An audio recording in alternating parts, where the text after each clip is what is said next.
Bismillahirrahmanirrahim. Assalamualaikum warahmatullahi wabarakatuh. Alhamdulillahi rabbil alamin. Wassalatu wassalamu ala asyrafil anbiya'i wal mursalin wa ala alihi wa sahbihi ajma'in. Rabbi syrah li sadri wa yassir li amri wahlul 'uqdatam min lisani yafqahu qawli, amma ba'du. Tuan-tuan, puan-puan, muslimin, muslimat yang dirahmati Allah sekalian, semoga semuanya berada dalam keadaan sihat walafiat dalam menjalani ibadah puasa di bulan Ramadan yang mubarak ini.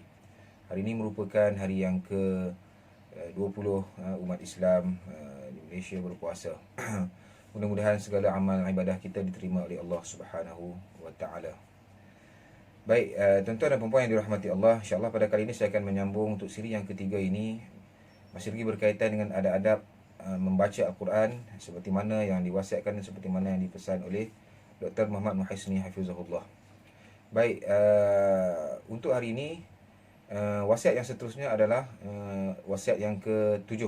Wasiat yang ke-7. Sebelum ni 1 2 3 dalam siri yang pertama, dalam siri yang kedua 4 5 6. Jadi pada siri yang ketiga ini saya akan menyambung sedikit lagi berkaitan dengan pesanan Dr. Muhammad Muhaisni ini berkaitan dengan adab ketika mana kita membaca Al-Quran Al-Karim. Baik, yang ketujuh dinyatakan bahawa dia kata jika engkau perlu menghentikan bacaan kamu untuk berbual ataupun berbicara dengan seorang, yakni ataupun ada orang yang mengajakkan kamu berbicara, kita diminta jangan terus berhenti. Jangan terus berhenti untuk berbual ataupun untuk menjawab pertanyaan daripada kawan kita. Maka kita dituntut apa? Kita hendaklah menunggu sehingga berhenti di hujung ayat ataupun pada tempat-tempat yang berhenti yang sesuai. Sebagai contoh bila kita tengah baca contoh surah Al-Ma'un. Bismillahirrahmanirrahim.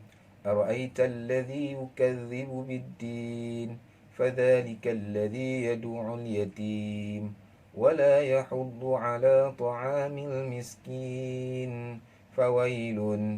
Kemudian kita berhenti situ, kita sambut ataupun kita berbual dengan orang lain. Sedangkan pada kalimah kita berhenti fawailun tu sebagai contoh, maka celakalah makna dia.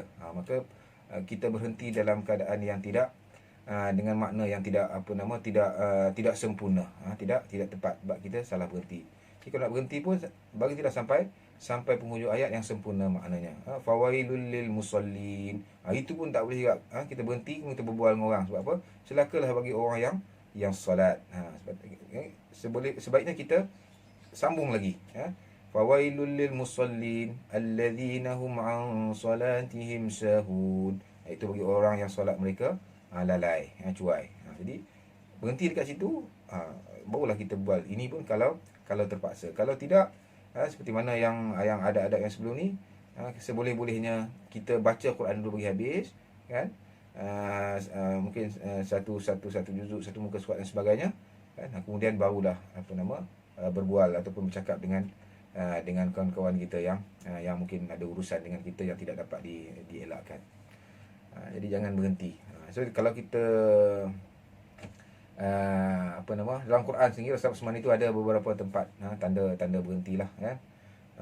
Di bila nombor ayat, kemudian ada tanda macam huruf mim, waqaf tam, ada waqaf jaiz, ada waqaf qabih dan sebagainya.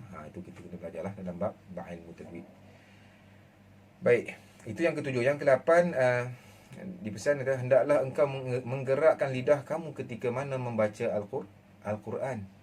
Makna apa? Kita tidak disebut sini dia kata bacaan Al-Quran dengan mata saja. Kita tengok ya, kita seperti dahulu tanpa kita mengeluarkan suara daripada mulut kita, tanpa kita menggerakkan lidah kita, maka disebut tidak memadai, tidak mencukupi, malah tidak dianggap sebagai membaca Al-Quran. Kita tengok Al-Quran, tengok satu-satu kan. Ini tidak dikira sebagai membaca Al-Quran. Membaca Al-Quran macam mana? Kena menggerakkan lidah, kena bunyi. Bismillahirrahmanirrahim. Alhamdulillahi rabbil alamin. Ar-Rahmanir Rahim, Malik Yaumiddin, ila akhir ayat. Maknanya bunyi. Jangan tengok yang macam tu dalam Quran. Itu tidak dianggap sebagai membaca Al-Quran. Baik. Yang kesembilan, ini penting. Yang kesembilan ni, ingat saya pun kadang-kadang kalau kita tidak berhati-hati, kita pun terjebak. Disebut sebagai pesan dia kata tidak di antara tanda hilangnya rasa hormat kepada kalamullah, kepada kalam kepada Al-Quran Al-Karim, ialah apabila engkau baru baca sedikit, baru baca 2-3 ayat, kemudian dia kata engkau sambung pula dengan melihat media-media sosial seperti Twitter, Telegram, Facebook dan lain-lain. Kemudian sambung baca lagi. Kemudian tengok lagi WhatsApp. Kemudian baca lagi. Baca 2-3 ayat, tengok WhatsApp. Baca 2-3 ayat, tengok Telegram. Baca 2-3 ayat, tengok Facebook. Ini di antara yang adab-adab yang kita perlu elak.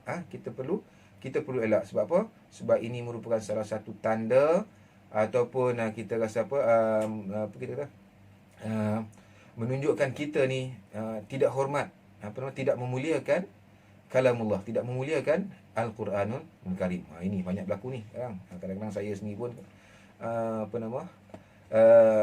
buat juga ni kadang-kadang ni. Jadi mudah-mudahan peringatan yang ke-9 ini memberi panduan, peringatan kepada saya sendiri dan juga kepada tuan-tuan dan puan-puan yang dirahmati Allah, supaya apa? Supaya kita tidak dianggap tidak menghormati kalamullah, tidak menghormati Al-Quranul Karim.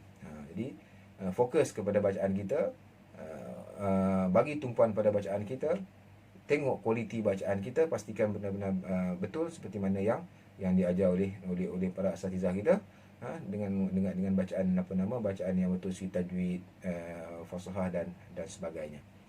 Jadi ini 3 hari ini yang saya akan kongsi, yang saya kongsi berkaitan dengan adab-adab ketika mana membaca Al-Quran yang dipesan oleh Dr. Muhammad Muhaisni hafizahullah taala. Jadi mudah-mudahan dengan sedikit perkongsian ini memberi pengajaran, memberi panduan kepada kita dalam kita semasa kita berdamping dengan Al-Quran Al-Karim, semasa kita membaca Al-Quran Al-Karim.